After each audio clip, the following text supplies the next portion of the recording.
This is Szymon, former community manager for the Witcher Monster Slayer, and you're listening to Ingress Insights. Hello agents and welcome to the fourth episode of Ingress Insights. In this week's episode we'll be going over the Witcher Monster Slayer, which is not a game from Niantic for a change. So this is a game that was developed by Spocko, who are part of CD Projekt Red, who do the Witcher games and the Witcher series in general. The Witcher Monster Slayer was an AR game where you went outside, similar to Ingress, Peridot and other games we've covered. But in this game you went outside, slayed monsters as the title implies, upgraded your armor, got new weapons and participated in tasks and contracts that were part of the game, and travelled quite a lot for the game because it was quite spread out in where you had to go and had unique tasks, and was eventually going to have seasons worth of tasks and an ever evolving story. Unfortunately that didn't happen because it got sunset. I will cover that in more detail. As you'll have heard from the intro, we do have the former community manager for the game, Szymon from Spocko, who we'll be chatting to and sending some questions that we got from Reddit and other sources to him as well.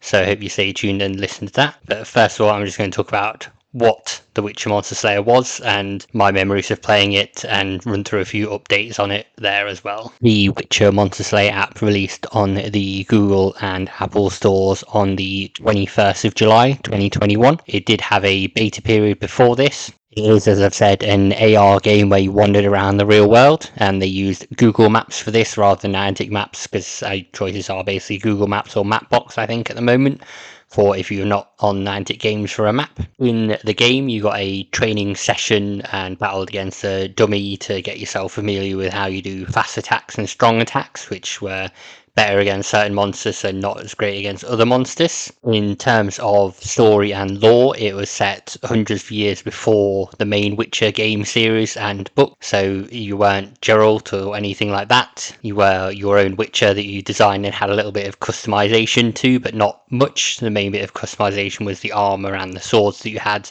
at your disposal. As mentioned, the aim of the game was to go around slaying monsters. Eventually there was a contract-based system where you got daily tasks that we've seen in plenty of other games, where it would say you had to kill a certain number of monsters. In addition, you were able to get little things like trinkets for killing a certain amount of monsters in a certain time, or for taking down gargoyles, things like that. As well as this, there were some real-world events that influenced the game, such as werewolves coming out of full moon, not being able to access a certain stone that had a sword in at, I think you had to access it at dawn and at dusk to be able to get the sword that was obtained for that task, as well as special themed tasks such as the mushroom hunt, that you wandered around and encountered characters. Another thing that was quite unique to this game is that it had full voice acting, so every time you went to the shop you'd get a little chat from the merchant there, and every time you went to the blacksmith to get your sword sharpened on the map, he would have a little chat with you, as well as characters you introduced, even monsters you spoke with,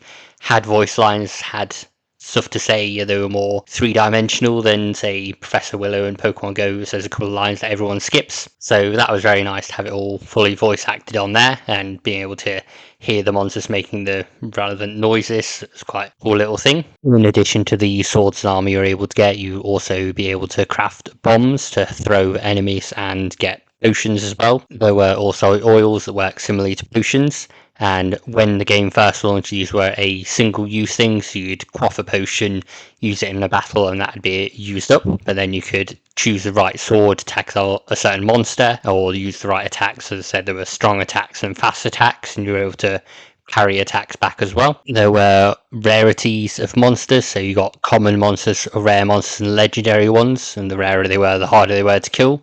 For example, there was the Djinn that were really tough to kill if you weren't fully prepared, so that was a bit painful for me. I remember encountering a few of them. Mostly on the map, on the Witcher Monster Slayer, you would have locations spotted around that were Nemeta, where you could do a series of battles against a wave of opponents and try to survive, and then you would get some coins that you could spend in the in-game store to be able to get new swords, armor as I mentioned, or get little potions and oils if you didn't want to craft them yourself, and I believe you could eventually buy more crafting stations.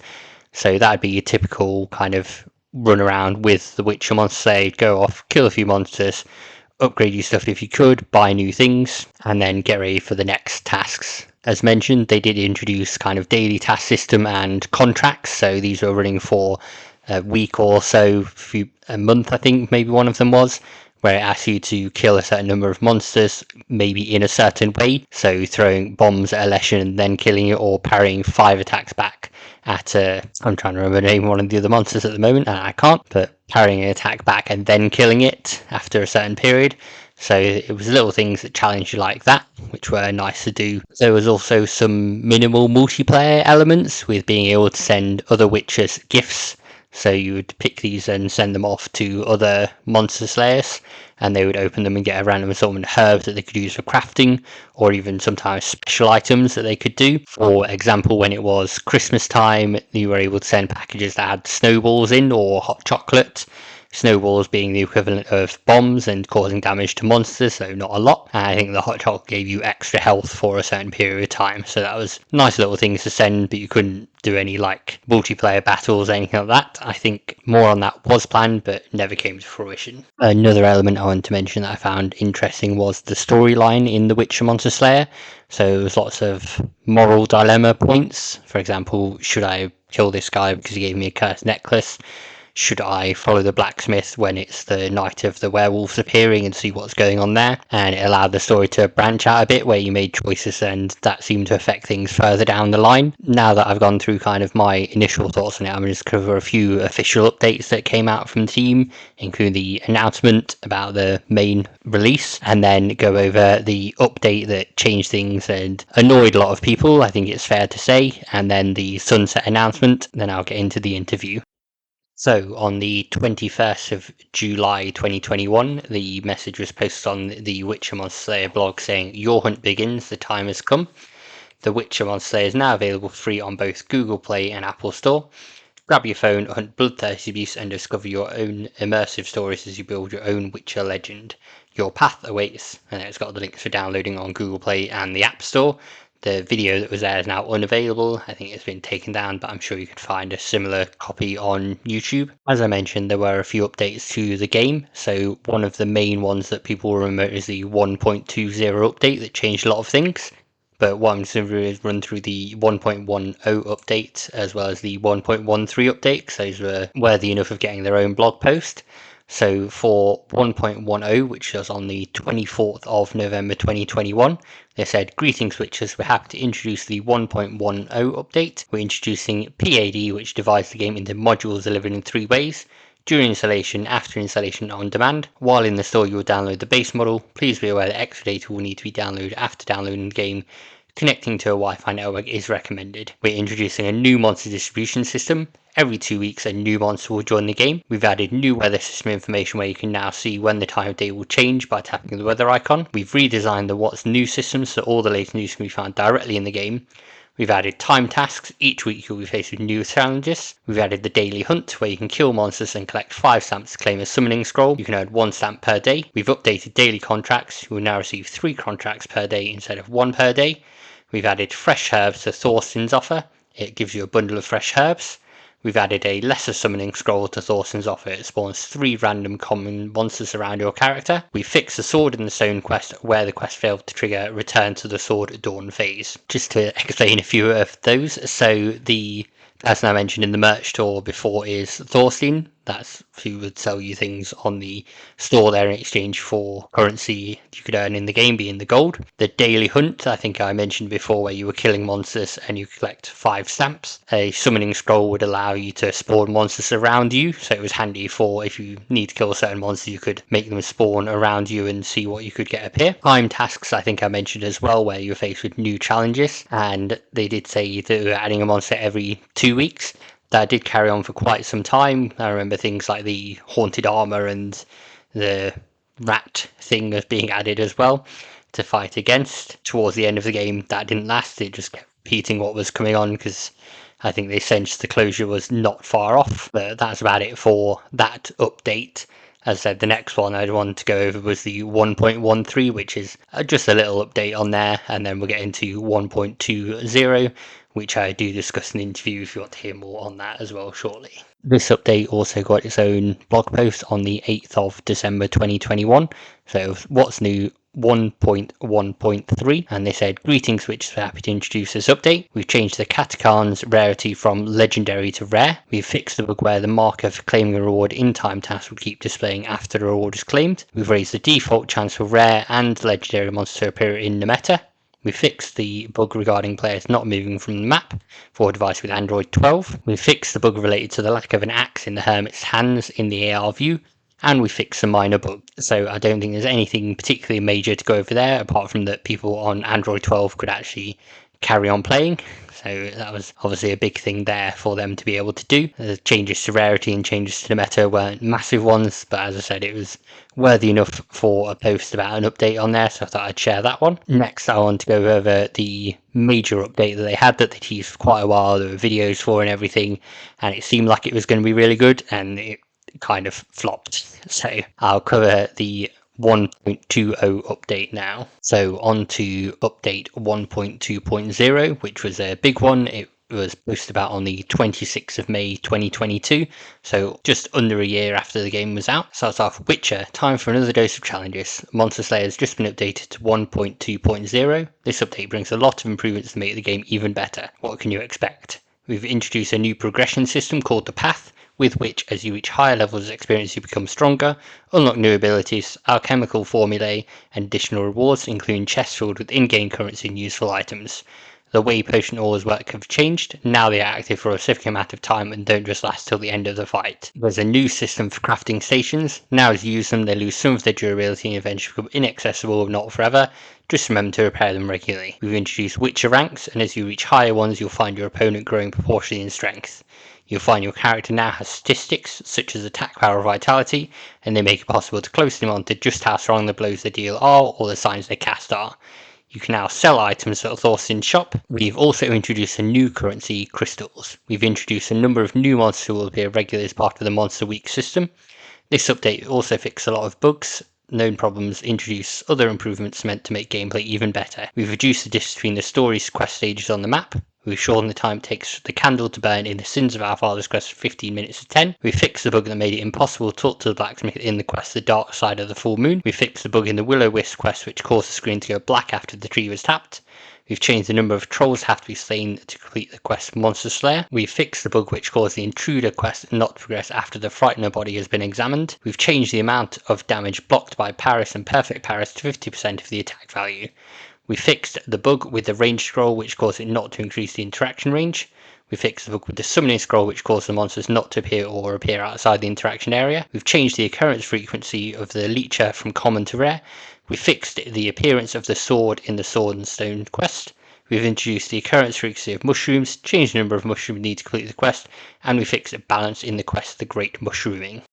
This update did bring some good things with it, so as they mentioned about shortening the story quest time. So for example, there's a quest where you have to cut open a monster sack and a child falls out of it, and you have to then do the next bit in the quest, and sometimes that could be quite a distance away, and if you're out for a short walk you're not really going to want to walk all that way to continue with the quest. So if you walk a shorter distance, you're more likely to complete the quest and get the reward from that. Also, the fix with the range scroll and summoning scroll were nice, as well as the potions not running out obviously straight away. They lasted for 5 minutes, so you could top yourself up with loads of potions or taking out a load of monsters. However, you really needed to do that because the monsters were a lot harder when this update launched. So initially players couldn't take down even the most common monsters without using potions or oils or anything like that. So I remember going onto the game and getting completely wiped out by a very common monster when I'd been able to beat it pretty easily. So people did rebel against these changes and share their disappointment with the changes. Obviously nothing major really happened from that because the game closed down later that year, well, more into January, but you know what I mean. The announcement was in December of that year, so it didn't take too long for that to kind of end up the way it did. And that's all I want to cover now is the closure notification before I get into the interview. Next up was the announcement the game would be closing down, which was posted exactly 2 years before the release of this podcast, so I thought it was a nice little loop to it. So they put on the 6th of December 2022 the closing of The Witcher Monster Slayer. Dear Witchers, sadly we have to announce that our journey with The Witcher Monster Slayer has come to an end. We shut down the game on June 30th 2023 according to the plan presented in our initial announcement. We are proud that we were able to create a location-based AR experience that captured what it was like to be a Witcher in real life, and gave the community a chance to battle Witcher World monsters up and close in person. This is what we made The Witcher Monster Slayer such a unique experience in the Witcher franchise. We are very thankful for sharing all of this with such an amazing and passionate community all around the world. This journey filled with quests, events, and adventure would not have been possible without you together. We defeated over 100 million monsters worldwide after all. At the same time, I want to let you know that on August 31st, 2023, Spocko SPZOO merged with CD Projekt SA. As a result of the merger, CD Projekt, as the surviving company, entered into the rights and obligations of Spocko, and Spocko was deleted from the register, i.e. Polish National Court Register. To learn more about the closing stages of the Witcher Monster and merger of Spocko SPZOO with CD Projekt SA, please check our FAQ and corporate information. As the Witcher Monster Slayer can no longer be accessed, we will not provide support regarding technical issues related to the game. Remaining game-related inquiries should be directed through our contact form. In case of other inquiries, please write to hello@spocko.com. Thank you for staying with us. Just so I doubt that email is still active, seeing as Spocko no longer exists, because it's now merged into CG Projekt Red, as I mentioned previously. So they're now, as I said, part of that company, and I believe most of them unfortunately got laid off in Spocko. Some of them may still be with CG Projekt Red, still hopefully working on Witcher items for that company, but there's no chance of the Witcher Monster Slayer coming back, as I said, because Spocko no longer exists. And it seems like it didn't really perform as well as they hoped. It seemed like a good idea, but it wasn't really clear where they were going with it, and obviously promises of a second season of content were going for quite a while.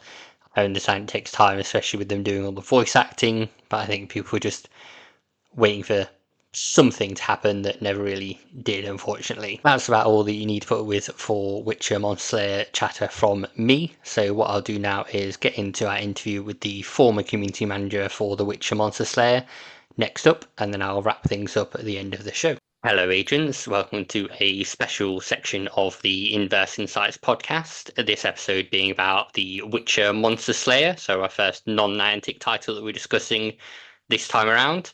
And on this section, we've got the former community manager for the Witcher Monster Slayer, Szymon, who's going to tell us more about Witcher Monster Slayer and their thoughts on it, and then we'll go from there and see what people want to find out. So if you want to introduce yourself first of all, Szymon, tell us what you did at Spocko, even though it no longer exists.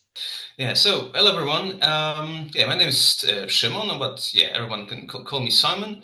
I used to be a community manager at Spocko, the studio that created The Witcher Monster Slayer. Although I wasn't a community manager from the start, because when I joined the studio, in the beginning I was a technical support manager. So actually my journey there started a little bit different from managing community of the game. So in the beginning I started as a technical support manager, so I just received all the reports of the technical issues, any suggestions, all the things that the players wanted to share with us that they found interesting or they found annoying, quests and so on. So in the beginning, it was just taking care of receiving all the messages and requests and reports from players, and taking care of any problems that may arise. It was actually just maybe a month after the initial release of the Witcher Monster Slayer. So in the beginning, it was like this, and then slowly I started to take over more and more community management parts. So in the very beginning, I started to take care of this social media channels, and slowly, I became responsible for like the whole communication for the Witcher Monster Slayer. So it was including social media channels, managing them, responding to any feedback, to any feedback and messages and comments we would get on the game. I was also managing the Discord server, the official one at least, because I think there were a few of them. Yeah, and I was managing community out there with our mentors, which was the group of the most devoted players who would help us to take care of the community. Witcher Monster Slayer community, being yourself, were quite active on like Reddit and the official Discord with quite timely updates, engaging with the community quite a lot. Is that something you found quite easy to do and move into from there, managing the community and getting the feedback from everywhere, or? Well, we had a great group of mentors, so they would help us a lot. Like they were very engaged, and they were engaging other players as well, and with other players as well. And every time there was like something happening, the bigger updates, some changes and events. When the event system was introduced, we would have like something new happening every week. So we would inform them in advance, so they would know what's happening before we started communicating it officially. So they would just help us handling all the questions, all the issues that would arise. So yes, and we've been gathering the feedback from Discord, but also from Reddit, because we were active on Reddit, on Facebook, Instagram, Twitter/X, and what else? I think there were like five channels. So it was, yes, these five. I think a bit early for things like TikTok and stuff like that for Witcher Monster Slayer, maybe. Yeah, were some plans. Some people in the marketing were thinking about it. There were some ideas how we could execute it, but eventually, for that, the content of the character, the nature of the game, is all in all, it's Witcher. So it's we thought that doesn't fit very well, for the TikTok's, I don't know, structure. TikTok's like the way TikTok works. Yeah, no, I'd agree with that. So obviously you've mentioned, not mentioned yet, that Witcher Monster Slayer had AR elements in it. When you were going around, you could switch on AR mode, fight the monsters in the real world, something that's advertised in it. And there's quite a lot of other AR games like Pokemon Go, Ingress, Harry Potter's Unite, which closed. Is there a way that the team talked about trying to differentiate and highlighting different things to do in that game? Obviously, there's the whole Witcher lore and everything in that, and it was a bit more different fighting the monsters. But is there anything they were kind of aiming for as like a USP for the game? No, I think the main feature, the main factor that the devs wanted to use to differentiate the Monster Slayer from other games, I think it was the character of the game, like the specific theme, because it's The Witcher, so it's much more serious content. It's darker than most of, like, for example, Pokemon is very inclusive because everyone can play Pokemon. It's kid friendly and minor friendly and so on. So I think The Witcher had this plan. I mean, the devs had this plan to use the fact that Witcher is a bit more serious. It has it has these darker themes. And what else? This darker setting, so they wanted people to associate Monster Slayer with the series of the games from to the project.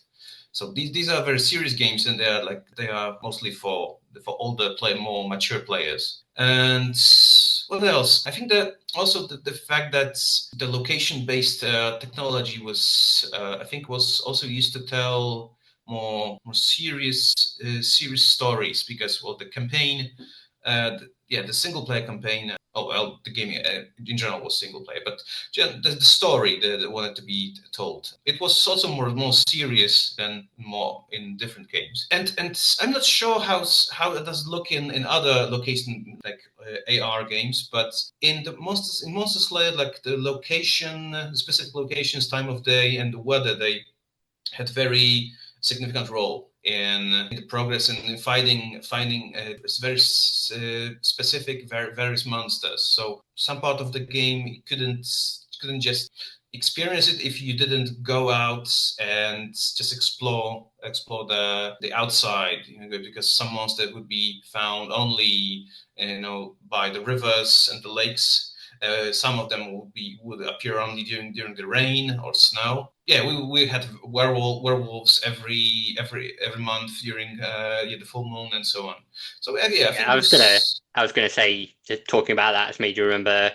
I don't think it's to spoil it for anyone now, but the blacksmith that was in the game turned out to be a werewolf eventually, didn't he? And that was a whole quest line where you could decide whether to kill the blacksmith or not. And that's, as you say, a bit more of a mature thing and a bit of a moral dilemma, because it's a character you've probably known for a few weeks into the game before you get a full moon. Yeah, so I think the dev's ambition was also to introduce some elements of like moral choices of a little bit deeper content into the game, like the one with the blacksmith, which by the way, this mission actually, this quest could also be initiated only during the full moon, because as the blacksmith was the werewolf, he would turn into werewolf only during the full moon. So you could just meet the blacksmith normally, and then one day, if you accidentally stumbled upon his place he spawns during the full moon, you would just accidentally find out that he's a werewolf. No, I do remember coming across that and thinking, I'll go to this, get my sword sorted, because that was what you used the blacksmith for, and then he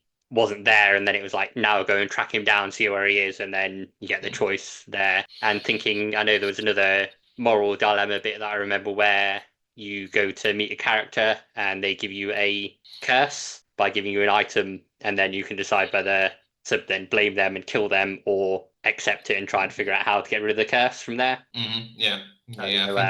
It was quite difficult to get rid of it, but eventually it was possible. It just required some effort. But yeah, there was lots of like branching storylines like that, I remember, and things like the mushroom gathering quest where you got different things that happened from that and little mini quests within that rewarded you more mushrooms. And it seemed like a really good way to go about it, that everything wasn't there straight away and you could relocate quests if you'd moved. So if you moved too far away, you could relocate a quest to somewhere you could reach.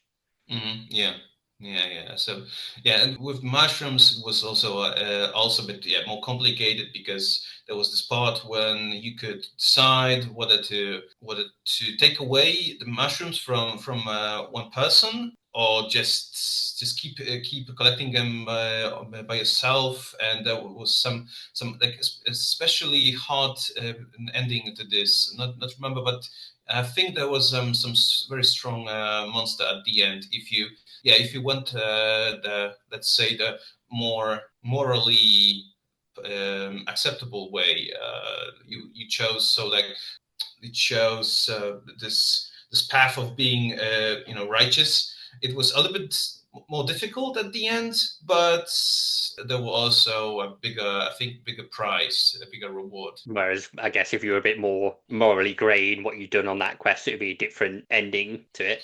And yes, and there was also some kind of a bug related to this. That some of the missions were, even if you tried to be righteous and good to everyone, well, it would end up in like the killing of everyone in a village anyway. But well, yes, I remember the one you mean. Yeah, but this was just like how it worked. It was that the game had its flaws, and I remember very well like receiving a lot of complaints about some technical issues. Well, it had also let's say it had its own charm, I think. So I think that leads quite well in. Now we've discussed a few of the quest events. Was there a favourite quest line that you had, or a favourite event like Monster Week or anything like that in the game, or favourite monster to battle against? We had just a few months before before the closing of the studio, we had this event called related to autumn equinox, I think, or maybe it was the one before with the harvest festival. We had those quite funny monsters. We had a short story with Sylvain. I think there were two Sylvain. There was a quite funny story associated with them. Don't remember very well, but I think the thing that impressed me the most was the first Monster Week that we released, because the game was released in July 2021, and until October, I think, we didn't have any updates, anything new. And like after the month after, I think after the first month, the players already declared the game dead, because there was no new content going on, and we've been just preparing actually to start this Monster Week system of every week this event system. There was this first Monster Week where we introduced the were rats, and this yeah. Oh, is that the electric were rat, or was that later? Yes, and that I was heading to, because actually there was this. We started the first Monster Week with the were rat, and the thing is that we only announced that we are introducing one new monster. It was the were rat. We actually in the following weeks we introduced some additional new forms of the were rat, but actually in the very first Monster Week we introduced the were rat, just the common one, and we didn't tell anyone, but we also secretly introduced it was called the Tunster. Yes, it was the Tunster. So and if you really looked really close at it, you would see that it resembles Pikachu a lot. Like it was mentioned by people, wasn't it, when it released? Yeah, so and I remember not being able to beat it when I first tried, and being able to... yeah, it's like with those, especially that it used electric charges, to attack. So yeah, so it was yellow. It has these red spots on its face, and its tail was also like curved, like the lightning. So we didn't even announce it. It was just just a secret, and just so people could encounter it and just stop and be extremely surprised. That's what's going on. Like nobody said anything about it, and especially that it's a legendary monster. So I think the Tunster was introducing of the Tunster and everything around it was one of my the most favorite things about what's been going on during these years. I think I remember thinking about things I enjoyed in it. You mentioned the Harvest Festival one. I think that's where the Scarecrow monster came in. I can't remember what it was called, but it was basically the training dummy that you fight to train turn into a monster that would attack you and things like that as a special thing. So that was nice to see. It was one of these things that we just those rare things, rare moments when we actually introduced some of the ideas that game designers had. There were many more like ideas that to our minds, but unfortunately we didn't get to make them possible in the game. That was something that I was gonna get into. Was there? So obviously there was all the season 1 quests, and it was talked about season 2 is coming soon, and obviously, unfortunately, didn't because the game sunset. Is there anything you can share about what was planned, or anything that you knew was coming up that we didn't yet see? Well, actually, I think I can say that there was a plan for. Definitely, there was a plan. It was not just just a marketing talk. yeah. There was a plan for season 2, and I think it was at least partially it was ready. The introduction of the first season, there were so many technical issues. I think the devs had to think about how to implement it without completely destroying and stability of the game, to merge both of them, the game code, and to avoid the further issues with the second season, because there were already some problems with the first one, with the missions, with some actions not counting, some errors, black screens or freezing and so on when reaching some specific points during the single player campaign. It was still in plans to be released, but there were other things, like for example the release of the big update, the 1.2 updates in I caused some debate July in the community whether it was or not, with the potions being on timers, the monsters being harder and things like that. So it's just I think the devs had to think about few things at the same time. They had to rework the game economy to make the game, make the game's economy not too difficult for players, but still for the game to be able to earn money. it felt like it was aimed at longevity of the game when it came in. To me, if I'm trying to look at it positively, make sure, like you said, the game economy was balanced, the game could continue and could still make money, which is the point of any game anyway, if it's free. Yeah. Oh, I think that before the updates, well, actually, it was quite possible to just play the game and earn enough in-game money to buy almost anything without any microtransactions. And well, Which is it was great as a good. player, but not so great for the company that want to make money. Yeah, I see. Especially that's the production and the maintenance of the game. Well, it consumed a lot of resources and it required constant maintenance. Yeah, so the game had to earn money, but well, actually, it wasn't very profitable. So uh, it's I think it was just the thing that the devs wanted to just avoid the risk uh, that well we would have to I don't know shut the game much earlier because Yeah. it didn't bring any profit. We also had to think about this, and meanwhile the devs were working on the season 2, but I think yeah there were many other problems they had to solve before introducing the second season. But I think it was in the works, and it was supposed to be eventually released just in its own time. It's just a shame that like we didn't get to know it.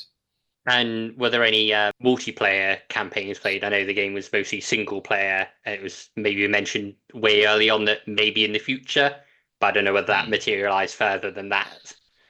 I think it I know we could was send each other gifts and things, which was a nice thing to do, especially for the limited time ones. You got special things for Christmas season and stuff like that. So more multiplayer elements. I think they were just in the stage of the ideas. Like there were only I think there were some ideas, but it was just a concept. And I think there were other problems to be solved first. So yeah, I think not a priority, but something to yeah, consider maybe. yeah, definitely wasn't a priority. And obviously, we've touched on it now about the 1.2 update. How did you go around handling that as the community manager at the time? Because there's a bit of community resentment and people saying, yes, it was really good, or no, it was really bad with the potions and the Witcher level tree, things like that. So I'm just wondering how that felt on your side when the community reacted. I don't know. I think that the best thing I could do is just to stay persistent in like explaining the new games economy. And actually, I've tried it by myself. Like I never bought any in-game packages. These packages with this new currency called I think it was ore, something like Yeah. gems or ore. I think something with crystals. Yeah, I think it was Mm. crystals. And I've been trying to it by myself. I used to play the games usually on my way back home, and just I've been trying how it balances. Is it really necessary to buy in-game packages to make microtransactions to continue the game? I think it got more difficult, but it wasn't impossible to No. yeah, to continue the game without making any in-game transactions. So I've been just trying to experience it myself.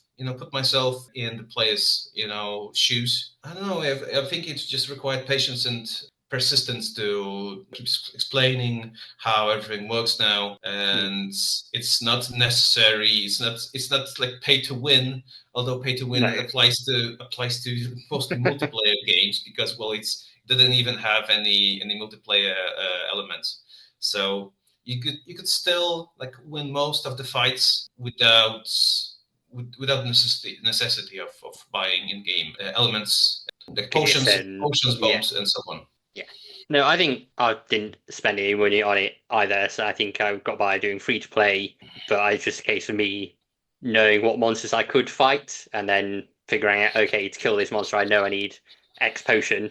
Am I prepared to go on this walk where it's saying this monster is, or do this Nematon or Nemeta? I can't remember which is the correct word now.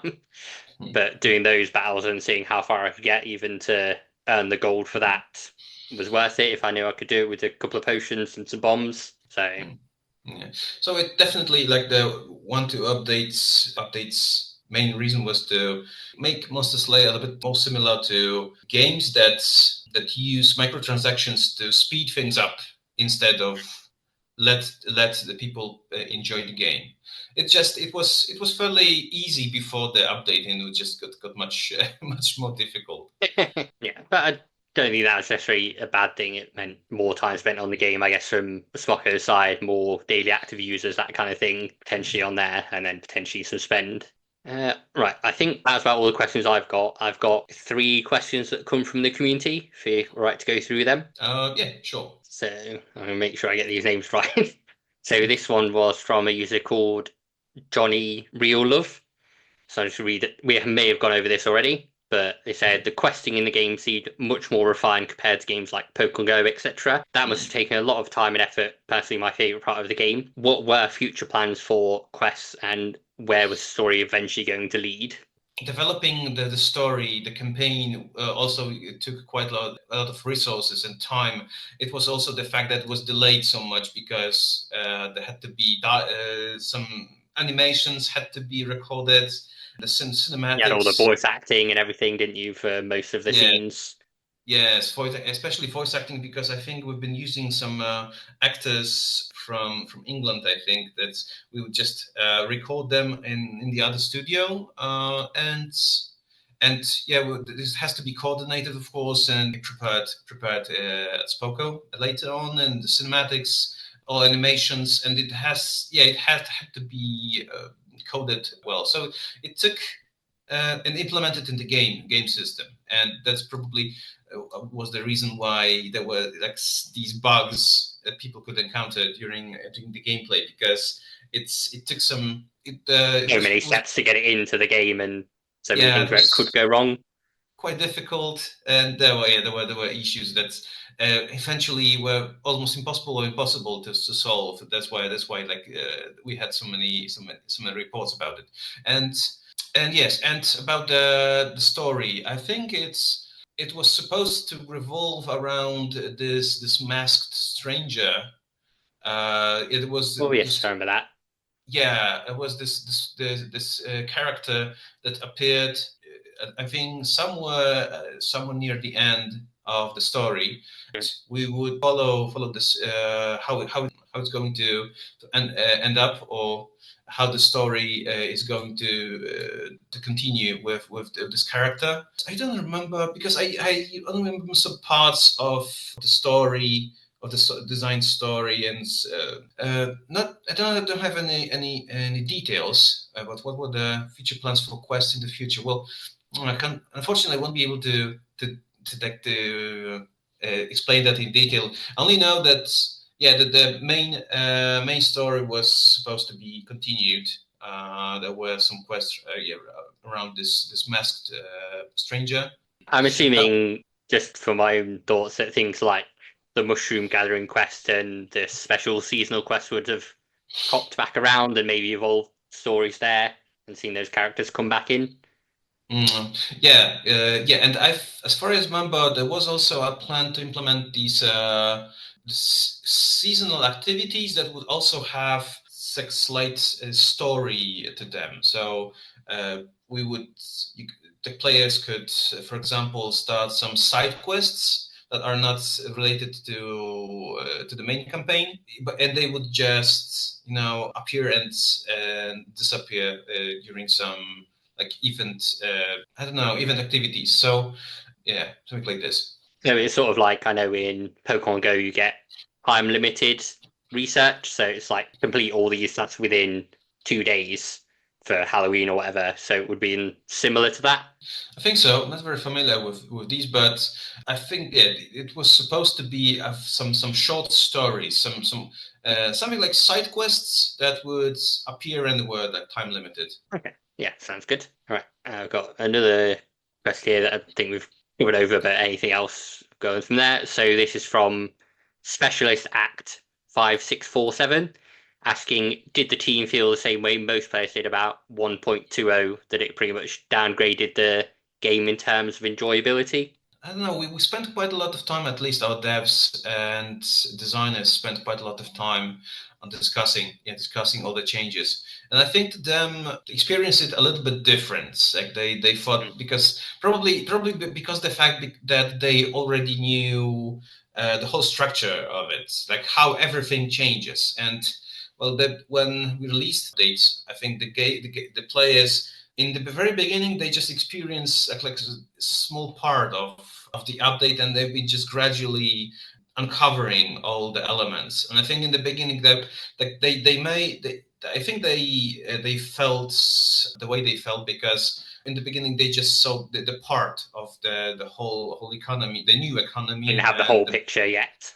yeah, and just because the devs and the designers they worked on this from the very beginning, they gone through many iterations of it, and they just worked on it bit by bit, and they just got the whole. They had the whole picture, so they looked at it in a different way. So that's I remember that we just I think we sort of couldn't really understand why is the output so negative because we thought about the whole system as quite balanced, and Yep. it was. I think we thought about it as a quite good compromise between between the monetizing and the gameplay, like how everything everything works in the game. So for the players and how they experience it after the change. So for us, it was quite well balanced. Although I think in the very beginning, the fact that the items were, I think in the very beginning, the first version just after release, the items,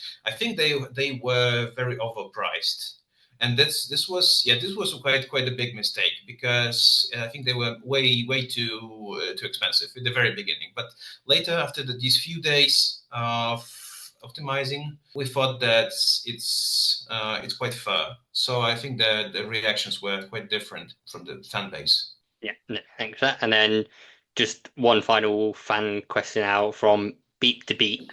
So they just said, what was the general mood in the Sparkle office? Did you have fun making the game, working on it? Well, for me personally, we had a lot of fun. I mean, it was. I think everyone at the studio was someone who really loved the Witcher universe. Like I think that the people, the guys who created started the whole initiative, and I think they were passionate.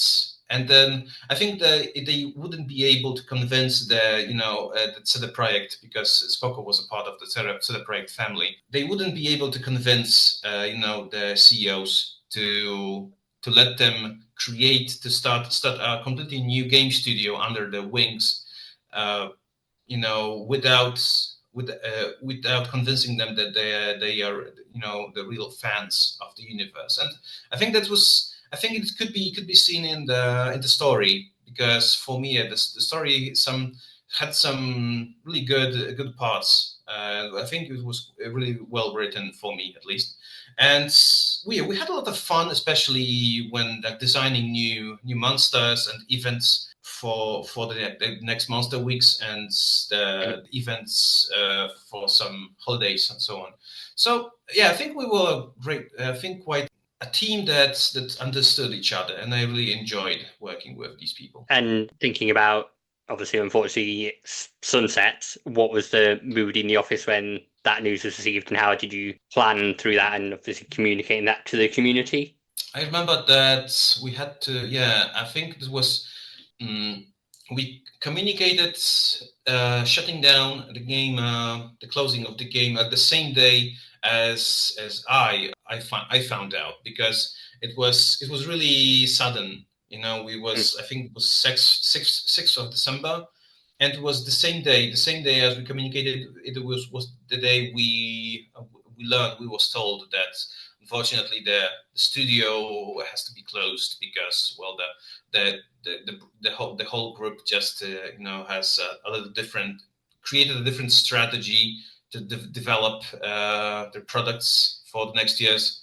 So they just decided that well, they don't want to go in the direction of the mobile markets. Yeah, we were really disappointed because there were some ups and downs during the production development of the game. But, well, we really thought that this is going to work out eventually. And actually, just a few days earlier, we've been preparing the strategy, like the schedule of events for the whole next year. So it was really, really unexpected. Well, eventually we were proud that we were part of like the biggest mobile game project like in the Witcher universe. And then, as I said, because the game sunset, you've now moved on from that. What's kind of next in your career? You're still doing community management stuff. Is there something you're looking forward to change yourself? Right now, I'm not working in game development industry. It's a little bit different. When I'm still working with people, we can call it like a bit of a customer experience, a bit of community management, but not in the game dev industry. Although I'm still thinking about coming back. Although it's the whole industry was quite difficult. Yeah, there had been lots of layoffs and everything that I see in the news all the time, unfortunately. Yeah, so it's quite difficult. It may be challenging, but despite all of that, I would still love to get back to managing the gaming communities, either the mobile game communities or some PC ones. I'm still thinking about it. I'm just waiting for a right moment, because right now it's like that's not the best moment to No. get back. And then before we wrap things up, is there anything you want to just say to the Witcher Monster Slayer community as a sign off? Well, first of all, I wanted to, I didn't really have opportunity to thank all the fans, all the people that supported us to the very end. We had a great community, I think. We had mentors on the Discord that were very devoted to help us, although they weren't paid, they weren't employed by the studio, but they've been doing a great job. And yeah, they were very involved into everything we've been doing. And yeah, when we had all the support, and actually I've seen there were still few forums active, like unofficial forums gathered around the Monster Slayer that were like for I think maybe a year or maybe more than a year. They were still active, and they were still discussing the possibility of the return of the Monster Slayer. So I saw that there was still hope that the game will come back somehow to life. And yeah, I just wanted to say that's I think me and the rest of the team really appreciate that this feedback, this engagement, everything, all the good word around the game. And what else? And just wanted to say that Spoko was like a team that really loved The Witcher, and they gave all their hearts to creating the game. It's all very good to hear. Thank you for that. So I think that's about all that I've got to say. So thank you for speaking with us again, Szymon. Hopefully you'll see more people listen to The Witcher one, see how they react to it in there. Any comments you do, you can leave those on the podcast. I'll get moving on to wrap up this podcast now. Thank you all for listening to that interview and the podcast in general. I hope you enjoyed it. If you do work on a game and you want to come and chat about it, or you've worked on a game previously and still want to talk about it even if it didn't release, do feel free to reach out to me on the usual social media channels under Ingress Insights. Happy to chat with you and give everyone a bit of a wider view on what's happened with the games, what's going on in the gaming industry. It's always nice to do. I hope that those of you who played Witcher Monster Slayer have got a better insight into the game now from the former community manager. If you did enjoy the show, please do like it and subscribe, do all the usual things of rating it and sharing it with your friends. It helps out the show and allows it to grow, gets more views, which means I can get more guests on, talk about more games, which is always lovely to do. If there's any games in particular you want covering in future, do reach out and let me know that as well. But for now, hope you all have a great evening / day, afternoon. Hope to see you out there on the path, fellow witches. Thank you, agents, for listening to the latest episode of the Ingress Insights podcast. If you'd like to follow us on social media, you can do that on a few channels. So on Threads under the name ingress.insights, on Instagram under the name ingress.insights as well. Twitter /X, which posts episodes of the podcast, is under Ingress Insights, no dot in that one. And you can also watch these episodes on YouTube under Ingress Insights Podcast. You can send us a voice message by visiting the podcaster's Spotify page. And finally, you can buy Ingress Insights merch, such as mugs, pins, t-shirts, by going to freepublic.com/user/ingress-insights. And on there, you'll see all the designs that we've got listed at the moment. There are some new ones that will be coming up at some point soon. But you can buy your Ingress Insights mug, hats, t-shirts, tote bags, anything like that you want. Thank you again for listening. Hope you tune in next week. If you do like the show, please do rate it on the podcast service you're listening to. I look forward to speaking with you all about Ingress again. Intel package transferred.